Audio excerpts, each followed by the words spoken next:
Hi guys, welcome back to my YouTube channel. My name is Rikoyola. If you're new here, Karibu Sana. For the old guys, thank you for coming back in. So it's been a while since I shot a video, and the last time that I shot a video we were not dealing with corona. Right now the world is on a lockdown. Every country has closed its doors. We are just starting this thing from indoors, and we are not dressing up as much, and obviously the makeup is being done less because we are wearing masks. And at one point you're like, do I really need makeup underneath the mask? So I'm glad I got this opportunity to dress up and put on some makeup on today. As you can see, I ditched the glasses because I do not intend for this to be a long video. Yeah, that's one of the reasons. And the other reasons is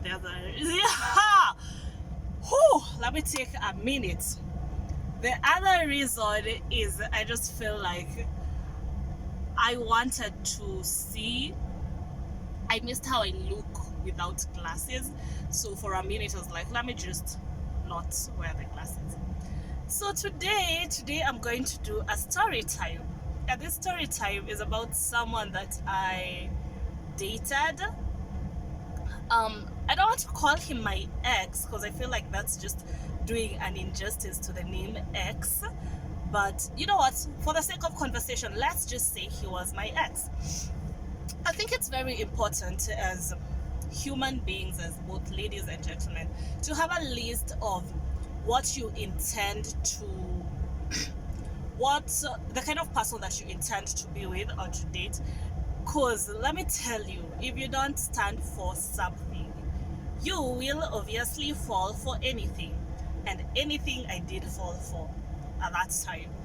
So I met this guy way back, a while back, and he was okay. He was good to the eyes. Like when you see him, he was quite nice to look at. So obviously that bit was covered, you know. The physical appearance is first, then you're like, okay, let me get to know this person and see. And this man has what the experiences that he gave me. I keep looking back and we keep talking with my friend and we're like, but what was wrong with you during that time, and how did it even get that far? So let's call this guy D. So I met D a while back, as I've said, and we hit it off pretty quick. It was very quick, and we started hanging out. And just as I'm telling this story, I realized we never went on a proper date. You know, the date where we go, we sit down, we eat, we talk. We never went for such kind of date. So when I met him, I used to work on Saturdays, and I would leave work at around 3, and he'd actually text me before 3. He's like, I was still out for today. Such a douche. And I'll be like, okay, fine, yeah, cool. After work, I'll call you, we'll meet, we'll hang out. Then, you know, that's the kind of thing we used to do. So that was my drill. My Saturdays were like, after work, I go and meet D. We hang out, we go out to the clubs at night. And by the way, Maki, these are not even the clubs that I personally liked going to or enjoyed going to, so to speak, because they were so loud, they were so crowded. It was just a crazy life. So my Saturdays became, the routine was that work, spend time with D, go back home on Sunday. And I used to live with my parents, and so mom and dad got used to the fact that you know, weekends, this girl, we're not going to be seeing her over the weekends. And at one point my daddy even told me, oh, you really like walking at night. I like the way he talked. It's like he really felt he was constantly worried about me. And I honestly feel sorry at this point. I feel very sorry that I had to put my parents through that. But in the meantime, I was having the time of my life with the D, you know, club life, Sunday I'm nursing a hangover, Monday I'm back to work. That was the drill. So let's start with the points that made this D not my kind of guy, not my type. For starters, this was like there were no Ubers then, so I used to take a mat to his place in the ghetto. Like, what? I have nothing against the ghetto, but my God, what the places I used to go, these places were dingy. So I used to go to his place, and he would only pay fare for us to go. But when it was time to go to the club, every time this never had money, he'll be like, pay and then I'll return. And at the end of the day, I think when I was getting out of this relationship, he had so much of my money, because he used to ask me for 200 shillings, which is roughly divided by 10, about $2. So 200 shillings here, 400 shillings here, for things that I don't even understand. Like, we're going to a club, he'll pass by our wines and spirits, and he'll ask me, do you have 400? And can you imagine, by the time you're drinking a drink that is worth 400 shillings? So that was the cycle. We dated for a while, and it's just embarrassing that we never even got an opportunity to just sit down and get to know each other. Because if the only time we would, let's say, have time to talk is in a mat to his place while we are driving to his place. So life went on like that.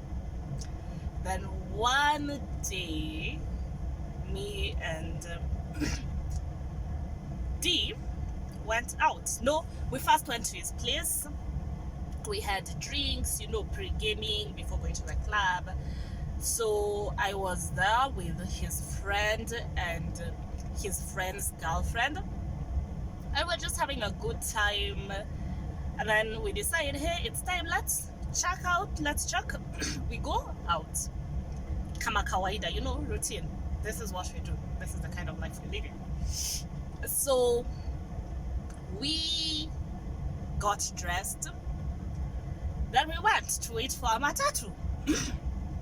And while we are there, I realized, while we're waiting for the mat, I realized I don't have my pass. It just hit me. Oh, you know what, guys? I forgot my pass. Can we go back for it? And they said, no, it's really not necessary. You don't need to go back for your pass. We got you. Babes, we got you. Ladies, you never want to go anywhere if you don't have money on you, because what? I just feel like you never want to be in a situation where someone does not have money and you don't have money.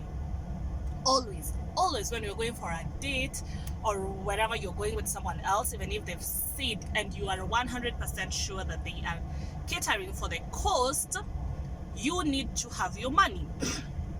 So these people tell me, babes, we've got you.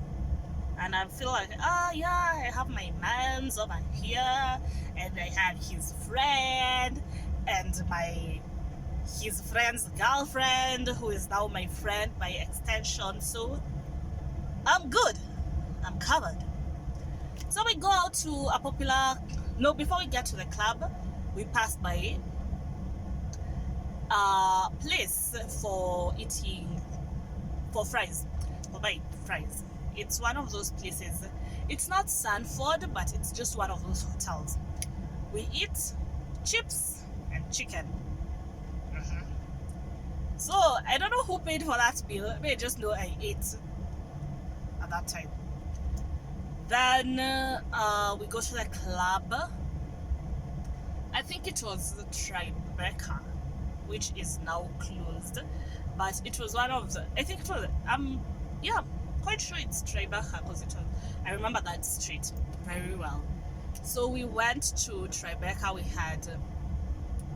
They ordered bottles of something very cheap. I don't even remember what it was called. And then I just remember we were chasing with Crest. That remained in my head for some weird reason. So I get a message because Mr. Mans is on the dance floor dancing, and I'm just seated with Mr. Mans' friend's girlfriend on the table. So I get a text and I check and see it's D. D is texting me. It's like, do you have, let's say 2,000? Do you have 2,000 with you? And I tell him, no. If you remember, I left my bag at home. And I feel like at this point I should have started to get worried, but I didn't. But that message should have gotten me worried. Then Lady S, let's call her S. S asks me, tells me actually that her boyfriend just asked her if she has money. Whew, okay, now I am like, okay, me, I don't care. This guy's better pay for this drink. I don't even want to know how it will happen. Let them pay for their drinks, then we can get out of here.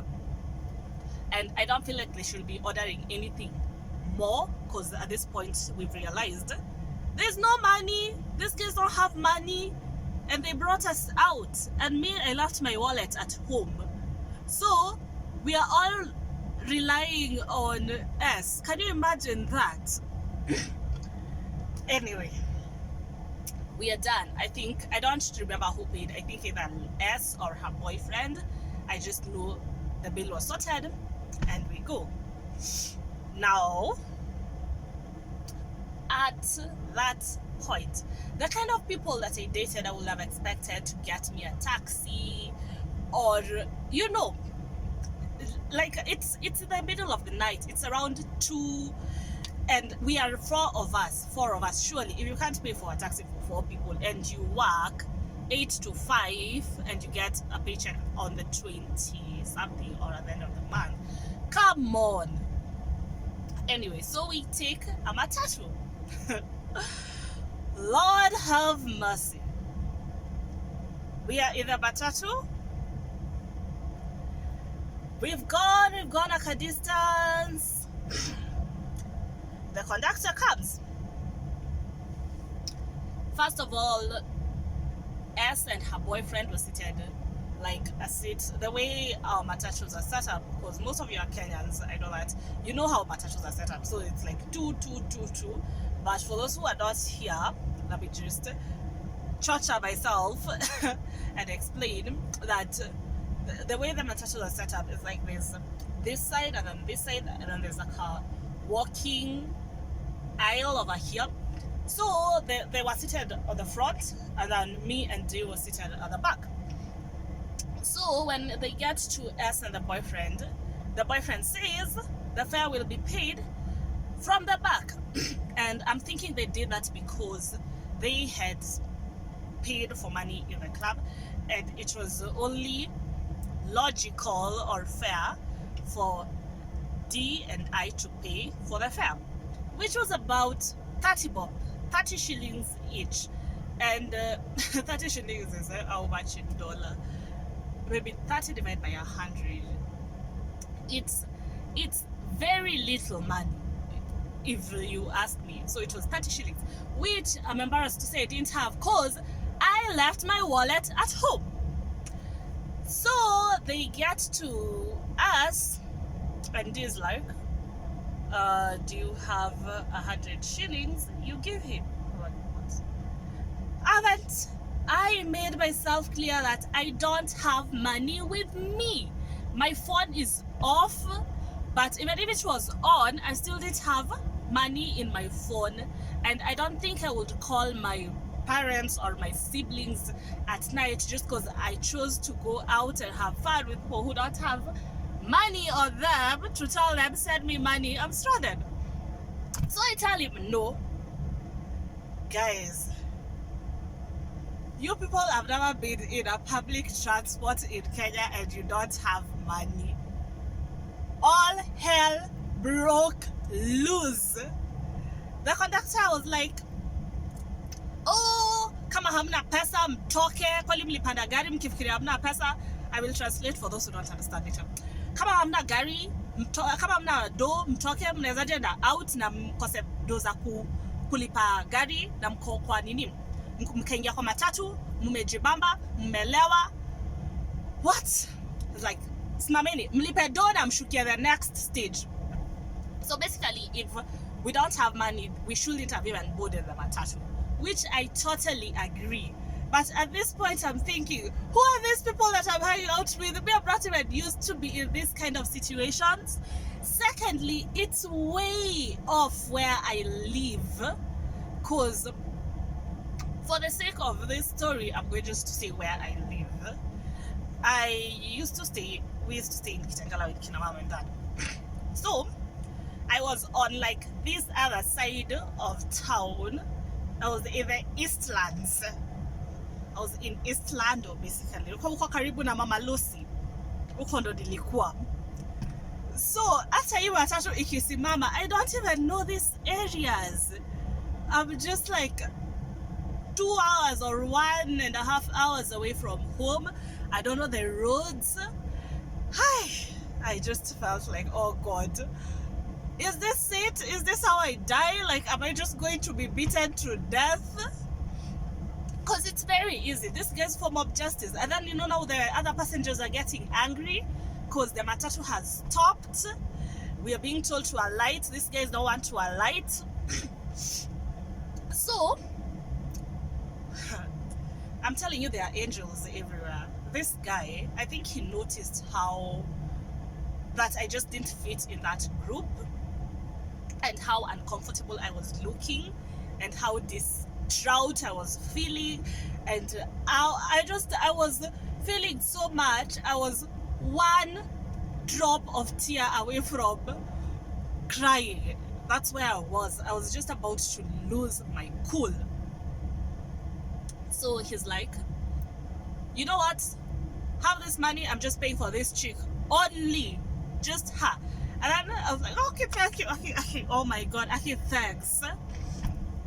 And once he paid my fare, he told me, you need to do better and you need to stop hanging around such people. And I'm not even lying. This was a stranger that I had never met. I don't know his name. And those words just hit me so hard. So we alighted at around 3. We walked to Lady S's boyfriend's house. We spent the night, and I'm telling you, 6 in the a.m. I was up. I had already showered. I had already gotten dressed. I was like, you know what, guys? It's been real, but I don't feel like this is a crowd that I can be with. Let me get my pass. I'm going home to my parents, of which now, of course, it's also a problem. I've had such a rough night, but going home again, it's gonna be worse, because now it's like, oh, you spend so much time away, out, and my mom says, you know, whatever you do in the darkness will come to light. So when I got pregnant 2 years later, she was still saying, you know, yeah, the things that you do in darkness will come to light. This has nothing to do with the times I've spent out at night. Plus, I wasn't doing anything in darkness at the time. I was just having a good time. So anyway, ladies and gentlemen, that was my wake-up call. And can you believe this guy had the nerve to still continue texting me, asking me, can we hang out? Can you send me 200? Can you send me 1,000 baht? I'm going to return. Like, what the? Please, do I look like your mother? I mean, how? The audacity. So after several messages being ignored, he finally gave up and left me. And I continued with my life. But to date, I keep thinking about that relationship and asking myself, What was I getting? Like, literally, there was nothing in it for me at all. I would spend my money, I would sort bills. I am still giving myself as a girlfriend, if you know what I mean. But come on, literally, I was getting nothing out of this relationship. I didn't know the way they say relationship is 50-50. This one was just like 99-1, and I still stayed, which goes to show you how dumb someone can be at times when they think they are in love. Anyway, that is just one of my dating chronicles.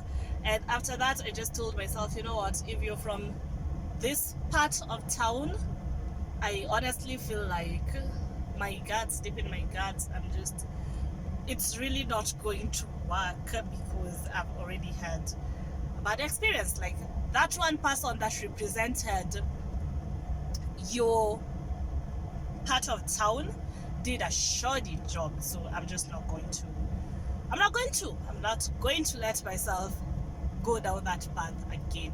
So let me tell you, if you are dating someone, just know you are representing your local town, you are representing your tribe, you are representing your family. So you might want to watch how you behave, how you just act in general, because this is just not about you anymore.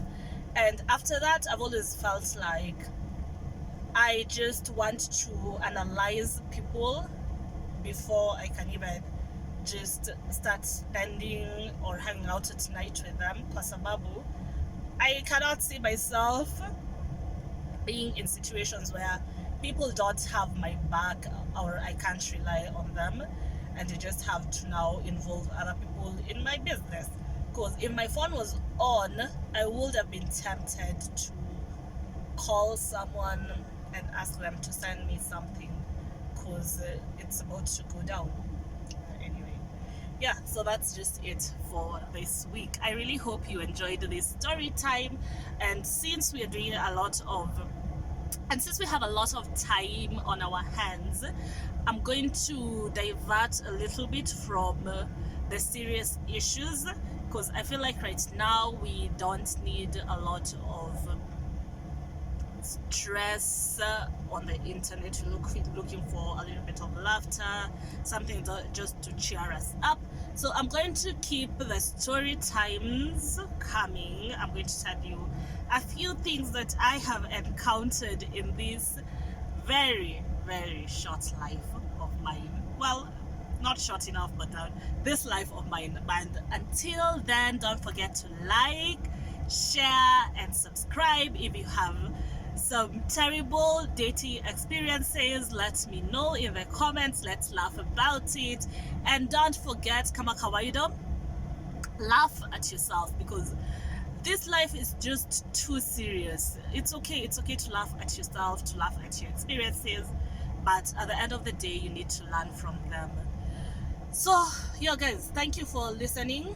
Until next time, it's been real. Mwah!